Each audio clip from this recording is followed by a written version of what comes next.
The mining colony of Vera 9 was always cold. The red sun that once gave it warmth had become weak, hidden behind dust and storm clouds. Every day the wind howled across the metal plains, carrying with it the sound of grinding machinery and broken dreams. Eli Trent lived there with his 8-year-old daughter, Mira. Their home was a small steel cabin at the edge of the mines, old, creaky, and filled with the humming of broken generators. Life was hard. Work was harder. But Mira's laughter was the only thing that kept Eli going. Since the war ended, Vera 9 was filled with refugees, broken machines, and the kind of silence that came after too much loss. Eli had once been a soldier. Now he was a miner, a man who kept his head down and worked just enough to feed his little girl. He never spoke about the past. The galaxy had seen too much blood already, humans fighting the Alari, an alien race of silver-eyed beings once feared for their power. When peace came, it was thin as glass, and people still whispered hatred in the dark. The night of the storm that night, the wind roared like an angry beast. The power lines shook, lights flickered, and sand hit the windows like knives. Eli wrapped Mira in a blanket near the heater. "Stay inside, sweetheart," he said softly. "I'll check the outer yard. The wind might break the generator line again." Mira looked up with sleepy eyes. "Papa, don't go far." "I won't," he said with a tired smile, pulling on his coat. "Be brave for me." He stepped out into the storm. Dust stung his eyes and the cold bit through his gloves. The air smelled like metal and old smoke.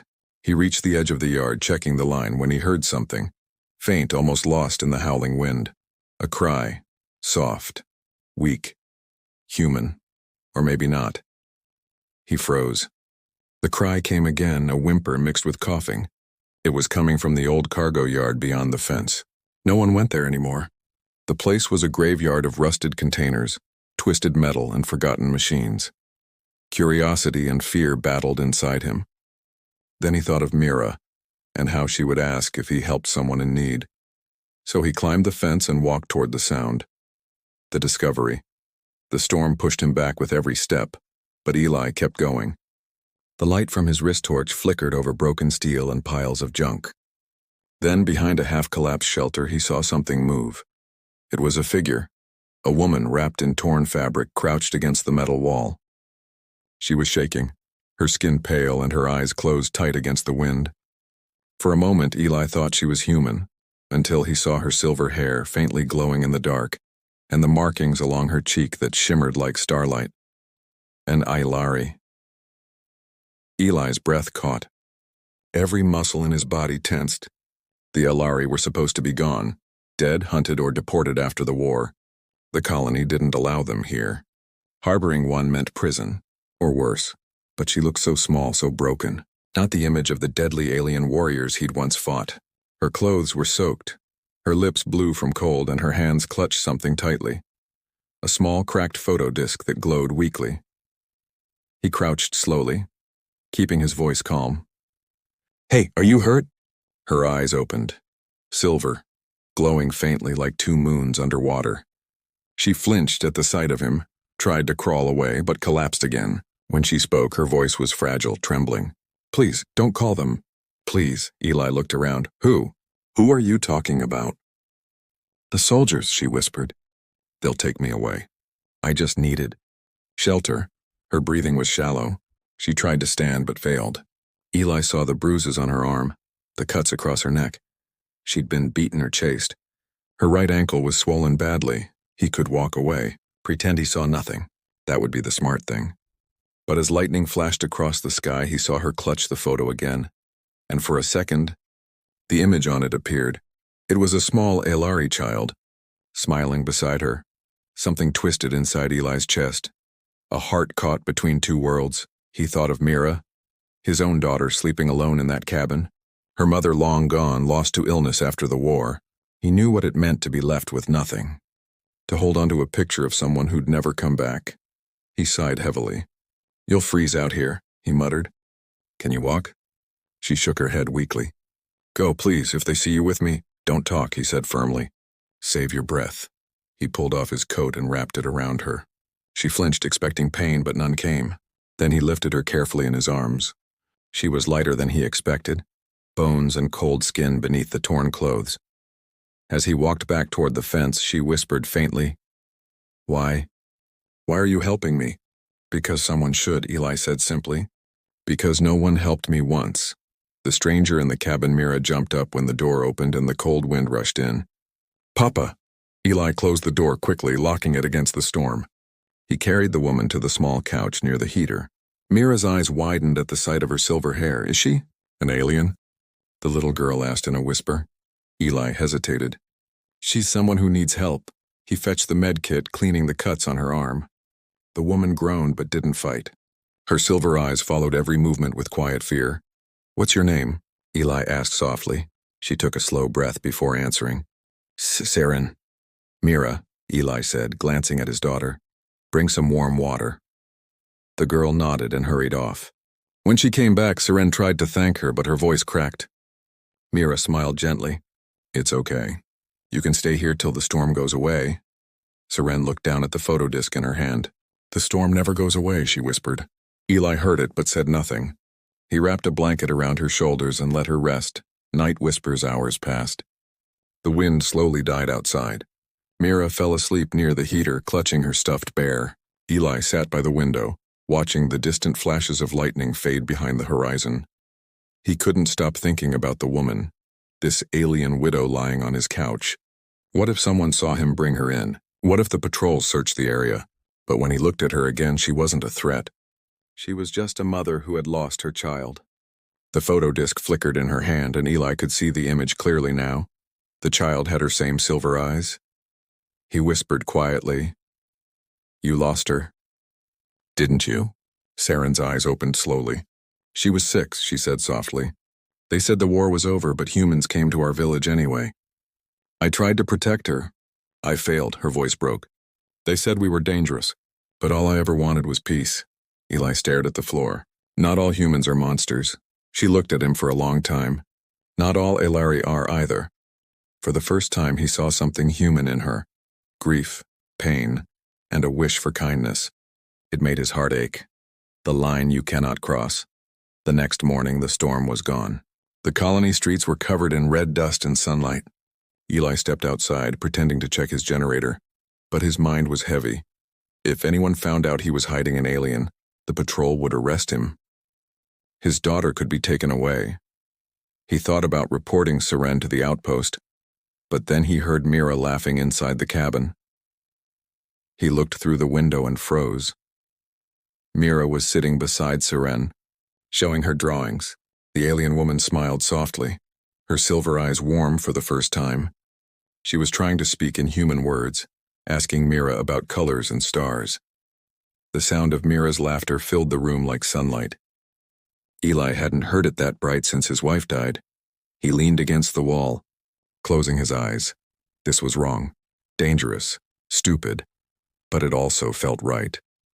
He whispered to himself, "Maybe it's time we stopped being afraid." The promise that night. When Mira went to sleep, Eli brought Saren a cup of tea. She took it slowly, her hand still trembling a little. "I can leave tomorrow," she said quietly. "You've done enough. I don't want to bring danger to your home." Eli shook his head. "You can't walk far with that ankle. And outside, patrols will catch you before dawn." She lowered her eyes. "Then what do I do?" Eli looked at her for a long moment. "Stay here for now," he said. "Just until it's safe, Mira. She likes you." Saren blinked, surprised. "Your daughter is kind." "She's lonely," Eli replied. "She misses her mother." A silence fell between them, heavy and fragile. The sound of the wind returned faintly, whispering around the cabin walls. Serene stared into the cup, her voice a whisper.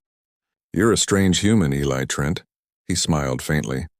"I've been called worse."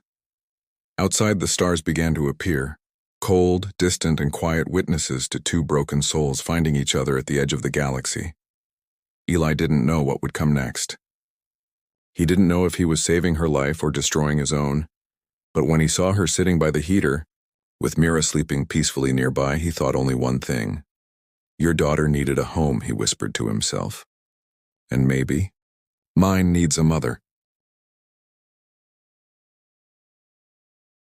The next few days passed slowly on Vera 9. The red sun rose weakly every morning, coloring the dusty sky in shades of rust and gold.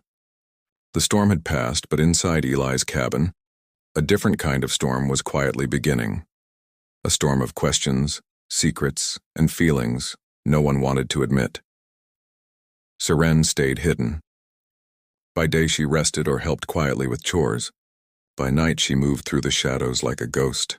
She was careful never to open the door or show herself through the window. The colony's patrols had increased lately, scanning every cabin for illegal residents. And an Aelari, one of the old enemies, was the most illegal of all. Eli told Mira not to speak of Seren to anyone.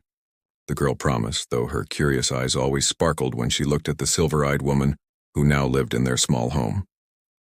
The bond Grozit was strange at first. Eli had always lived with silence. He went to the mines early, came back late, and shared simple dinners with Mira. But now the silence was filled, with soft alien humming, gentle laughter, and the quiet voice of Seren teaching Mira strange songs in her language. Seren moved gracefully, even with her injured leg. She cleaned, fixed old tools, and even repaired the broken heater using glowing wires from her world. She said little about her past, but sometimes, when she thought no one was watching, she would stare at the stars outside and whisper in her own tongue. Words Eli couldn't understand, but somehow felt. One evening, when Eli came home tired and covered in dust, he found Mira sitting on the floor with Seren, making small paper stars. Mira looked up with a grin. "Papa, she says in her world, these stars bring luck." Eli smiled faintly, sitting beside them. "We could use some of that." Seren looked at him carefully, her silver eyes soft but guarded. "In my world, we believed that every soul lost in war becomes a star. Maybe your sky and mine are not so different." Eli nodded slowly. Maybe not. For the first time, he saw how beautiful her eyes truly were. Not cold, not dangerous, but full of pain and strength. And in that small cabin filled with paper stars, something began to change between them. A fragile peace days turned into weeks. Seren's ankle healed slowly, and Mira began calling her Sarah. The nickname made her smile, a rare, real smile that warmed the cold air of Vera 9. Eli started to worry less. He knew it was dangerous to keep her, but he also knew what would happen if she left. The colony guards hated her kind. There were still bounties, small rewards for anyone reporting hidden Ilari survivors. Every night he locked the doors twice and checked the scanners outside. He didn't trust anyone, especially his neighbor Jonas, a man who drank too much and asked too many questions. Jonas had already noticed something. He came by one afternoon, knocking hard on the metal door. "Eli, you there?" Eli wiped his hands and opened it halfway. "What is it, Jonas?" Jonas squinted past him. "You got someone inside? Saw shadows last night. Looked like..." "Two adults," Eli forced a laugh. "That's my daughter. She talks to herself sometimes. You know kids." Jonas frowned. "Huh, just checking. Patrols say there's been alien activity near the old yard. You be careful, brother." Eli nodded. "Always am." When the door shut, his heart kept pounding. He turned toward Seren, who stood silently by the wall, clutching Mira's hand. She whispered, "He knows." Eli shook his head. "Not yet, but we have to be careful." The night of truth that night, the wind picked up again. The heater flickered and thunder rolled above the metal roofs. Serene sat near the small fire, brushing Mira's hair as the girl slept on her lap. The sight made Eli stop in the doorway. She looked peaceful, almost human. No, not almost. She was more human than most people he'd met. When their eyes met, Seren spoke softly. "You look at me like you want to ask something." Eli leaned against the doorframe. "Maybe I do, then ask," he hesitated. "You said before, your daughter was killed after the war. What happened?" Her fingers tightened on the brush. For a long moment she said nothing. Then her voice broke the silence. "My world surrendered," she said quietly. But surrender did not bring peace. Human ships came, soldiers searching for Alari leaders. They called us monsters. My husband was taken. My daughter hid in a shelter while I went to plead for mercy.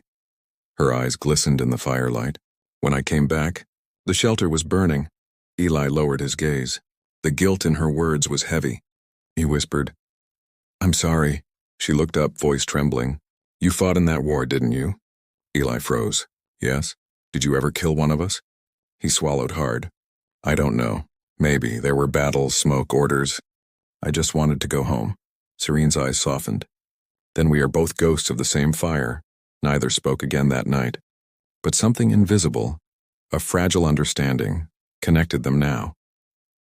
The dangerous gift. The next morning, Seren woke early. Eli had already left for the mines and Mira was still sleeping. Seren walked quietly to the window and looked outside. The sky shimmered with red dust and patrol drones buzzed above the streets. Her people once ruled the skies. Now she had to hide under metal roofs like an animal. She turned to the table and began working on something. From her pocket she took a small glowing crystal, one of the last pieces of Alari tech she still carried. She fused it into a broken scanner Eli had brought home. When the device powered up, a green light blinked. Eli returned that evening exhausted. He saw the device glowing and frowned. "What's this?" Seren smiled faintly. "It's a signal jammer. If patrols scan this cabin, they'll see an empty house." Eli stared at her in disbelief. "You built that out of junk?" "Out of hope," she said quietly. For a moment he didn't know what to say. He just smiled. "You really are something, Seren." She looked away, but he saw the corner of her lips curve slightly. A shy, silent thank you. The lullaby. That night, Mira couldn't sleep. She had a nightmare and came running to Seren's room crying. Seren lifted her gently, whispering softly in her alien tongue. The sound was beautiful, a melody made of light and sadness. Eli stood at the door listening. Mira's eyes closed slowly, her tears fading. When Seren noticed him, she blushed. "It's an old lullaby for Alari children who dream of the stars." "She likes it," Eli said quietly. "So do I." Seren looked at him for a long moment. "Maybe your daughter needs a mother." Eli's chest tightened. "And maybe," he whispered, "you need a home." Neither spoke again. But from that night something unspoken grew stronger between them. Something dangerous but real. The search begins. The next day a siren echoed through the colony. Eli looked up from the mine entrance as patrol ships flew low overhead. Loudspeakers blared warnings. "All citizens must report illegal harboring of Alari fugitives. A reward will be given for information." Eli's stomach sank. When he returned home that evening, Jonas was waiting by his door again. "Eli," he said, "the patrols are checking cabins tonight." "Be ready." Eli nodded stiffly. "Thanks for the warning." Jonas gave a sly smile. "Don't mention it. Just hope you've got nothing to hide." After he left, Eli rushed inside. Seren's eyes widened. "They're coming?" "Yes," he said. "Hide. Now." She limped toward the cellar hatch under the floor, clutching Mira's small hand. "Stay quiet," Eli whispered. No sound. He closed the hatch and threw a rug over it just as someone knocked hard on the door. "The soldiers arrive. Open up." "Patrol inspection." Eli opened the door slowly. Two soldiers stood there, rifles slung over their shoulders, faces hidden behind metal helmets. "Routine check," one said. "We have reports of alien movement near this sector." Eli forced a calm tone. "You're welcome to look, but it's just me and my kid." The soldiers stepped in, scanning the small room with hand devices. The machines hummed, but Seren's jammer worked. The scanners blinked green. No life forms detected besides Eli and Mira's record. Eli's heart pounded as one soldier walked toward the cellar hatch. His boot scraped against the edge of the rug. "Problem?" the other asked. "Maybe," the first muttered. He bent down, and that's when something silver caught his eye. A small feather, faintly metallic, lying near the heater. Seren's coat feather. The soldier picked it up, his visor reflecting the light. "What's this?" Eli's mouth went dry. "Old toy. My daughter made it." The soldier turned the feather in his gloved hand. It shimmered with alien light. He looked at Eli. "Strange toy." Eli met his gaze and said nothing. The silence stretched until the second soldier called out, "All clear here." The first one stared at Eli a second longer, then dropped the feather and walked away. "Keep your eyes open, Miner." When they left, Eli locked the door and sank to his knees. His hands were shaking. He lifted the rug, opening the hatch. Seren crawled out slowly, holding Mira close. "They're gone," he whispered. "For now." Seren's eyes were wet with tears she refused to let fall. "You risked everything for me." Eli shook his head. "No, for us." She looked at him, truly looked. And for the first time since the war, hope flickered in her silver eyes.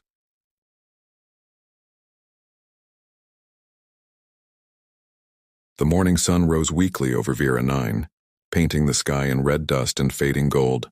The storm was gone, but inside Eli's cabin, A new kind of storm had started, quiet, uncertain, and full of feelings that no one wanted to speak about. For 3 days now, Saren had stayed hidden inside Eli's cabin. She was still weak, her ankle swollen, her skin pale under the glow of the heater.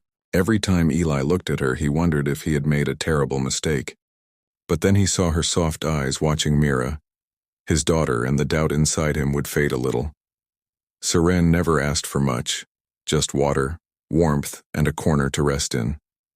But even in her silence, the air in the small home began to change. The place that had once felt lonely and cold now had a quiet rhythm, like a home learning how to breathe again. The routine of hiding each morning. Eli went to the mines before dawn. He told Mira to stay quiet about their secret. Mira was a smart child, but her excitement was hard to hide. She liked Saren, maybe even loved her already. She would sit beside her, asking endless questions about stars, other planets, and the glowing blue seas of the Aelari homeworld. Saren would smile softly and answer in her calm voice. "The seas of my world could sing," she once said. "The water there had music in it. When the wind blew across the waves, it sounded like children laughing." Mira's eyes widened. "Can I hear it one day?" Saren looked at her with sadness and warmth mixed together. Maybe if there are still seas left to hear. At night, when Eli came home tired and covered in dust, he'd find them sitting together by the heater, Mira drawing stars on scraps of paper while Saren hummed in her alien language. Sometimes her voice filled the cabin so softly that even the walls seemed to listen. For the first time in years, Eli found peace in the sound of another adult breathing under the same roof. The first smile, Saren's leg slowly healed. She started walking without the crutch Eli made for her. One evening, she helped fix the broken generator that had been bothering him for months. She used glowing threads from a broken Aelari tool, and the lights came back brighter than before. Eli stared in amazement. "How did you do that?" Saren smiled faintly. "Where I come from, children learn how to repair things before they learn how to fight." Mira clapped her hands. "You fixed it, Sarah." Saren's smile widened. It was the first real smile Eli had ever seen on her face. Her silver eyes shone like liquid light. For a second, the whole room seemed to glow with her warmth. That night, as they ate together, Mira said, "Sarah should stay here always." Eli looked up from his plate. Saren froze. He forced a small laugh. "That's not possible, sweetheart." "Why not?" Mira asked. "She's nice. She helps us. She tells stories." Saren lowered her gaze. "Because people don't like my kind, Mira. They fear what they don't understand." Mira frowned. "But Papa's not afraid." Eli said nothing. His chest tightened. He looked at Saren and she looked back. Neither could find the right words. The unwanted attention. The next afternoon, someone knocked on the door. Eli's stomach tightened when he saw who it was. Jonas, his nosy neighbor. The man always smelled of oil and suspicion. "Morning, Eli," Jonas said, leaning on the doorframe. "Heard you've been busy." "Lights on late, talking in there." "Got someone staying with you?" Eli forced a casual tone. "Just me and the girl, same as always." Jonas squinted, trying to look past him. Maybe I heard wrong. You know the patrols are out looking for strays again." "Wouldn't want them thinking you're hiding anyone." Eli's voice hardened. "I mind my business, Jonas. You should too." Jonas gave a thin smile. "Just trying to help. You never know who's watching." He left, but the tension didn't. Eli closed the door, his jaw tight. Behind him, Saren stepped out of the shadows, her face pale. "He suspects," she said quietly. "Maybe," Eli admitted. "We'll just have to be careful." That night, Eli didn't sleep much. He sat by the window, rifle on his lap, watching the dark streets for patrol lights. Outside, the wind moaned across the red plain like an old ghost. The confession on. The fifth night, when Mira was asleep, Saren sat near the small fire, watching the flames dance. Eli was fixing a cracked pipe, but he could feel her eyes on him. "You should not have saved me," she said suddenly. Eli looked up, frowning. "You'd be dead if I hadn't. Better that than putting your child in danger?" He put down the tool. "Don't say that," her voice trembled. "You don't understand. If they find me here, they won't just arrest you. They'll take your daughter away." Eli's face darkened. "I won't let that happen." Saren shook her head. "You can't fight the whole colony." He walked closer. "Then tell me what I'm fighting for. Why were you out there that night? Why were you alone?" For a long time, she didn't speak. Then she took the small cracked photo disc from her pocket and handed it to him. It flickered weakly, showing a little Elari girl smiling beside a younger Siren. "She was my daughter," Siren said softly. "When the war ended, human ships came to our village. They said we were safe. But one night soldiers came drunk. They wanted revenge. I hid my child under the floorboards.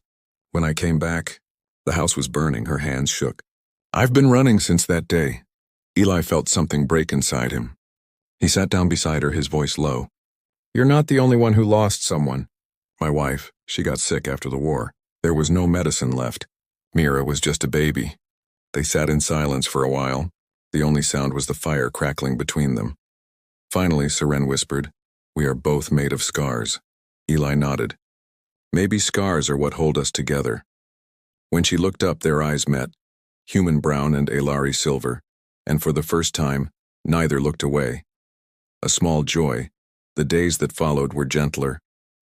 Mira taught Siren human games. Siren told her stories of glowing trees, flying fish, and crystal mountains from her world. Sometimes Eli found them both laughing, and it made his heart ache in a way that wasn't pain anymore. One evening, Mira tripped and scraped her knee. She began to cry, but Siren quickly placed her hands over the wound. A faint blue light glowed, and the bleeding stopped. The skin sealed like it had never been hurt. Mira gasped. "You have magic!" Serene smiled softly. "It's not magic, little one. It's memory of how to heal." Eli watched in awe. You used your energy." "It's harmless," Siren said, "but don't let others see. They would call it witchcraft." He nodded. "Then we'll keep it our secret." Mira hugged Siren tightly. "You're my mom now." Siren froze. Tears filled her silver eyes and her voice cracked. I am not." Mira looked up innocently. "But you feel like one." Eli stood quietly at the doorway. He couldn't speak. In that simple sentence, his daughter had said what he had been afraid to think. The soldiers come. The fragile peace shattered one cold night. A deep mechanical hum echoed through the sky. Eli rushed to the window and saw patrol ships hovering low above the colony. Bright searchlights swept across the buildings. A voice boomed through the loudspeakers. "Attention citizens! Alien survivor reported in this sector. All homes will be inspected." Eli's heart pounded. He turned to Siren. "We have to hide you now." She grabbed Mira's hand, her voice trembling. "Where?" "The cellar," Eli said, lifting the rug to reveal a metal hatch. "Stay down there. Don't make a sound." Mira's eyes filled with tears. "Papa, I'm scared." He crouched, holding her face. "Be brave, sweetheart. I'll be right here." He closed the hatch and covered it again just as someone began pounding on the door. "Open up. Patrol inspection." Eli took a deep breath and opened the door. Two soldiers stepped in, their armor shining under the dull light. "Routine check," one said. "We've received reports of Elari activity nearby." "Mind if we look around?" Eli forced a calm tone. "Go ahead." They scanned the room with their devices. The air filled with the hum of electronics. Eli prayed silently that Siren's signal jammer still worked. The scanner light blinked green. "No life signs other than registered residents," the soldier said. Eli exhaled quietly, but too soon. The second soldier frowned and pointed to the floor near the heater. "What's that?" Eli looked down. His stomach dropped. A single silver feather, one of the small decorations from Siren's old cloak, lay shining faintly on the ground. The soldier picked it up, twisting it between his fingers. "Doesn't look human to me." Eli's mind raced. "It's a toy. My daughter made it from scrap wire." The soldier narrowed his eyes. "That right? Funny toy." Eli met his gaze and said nothing.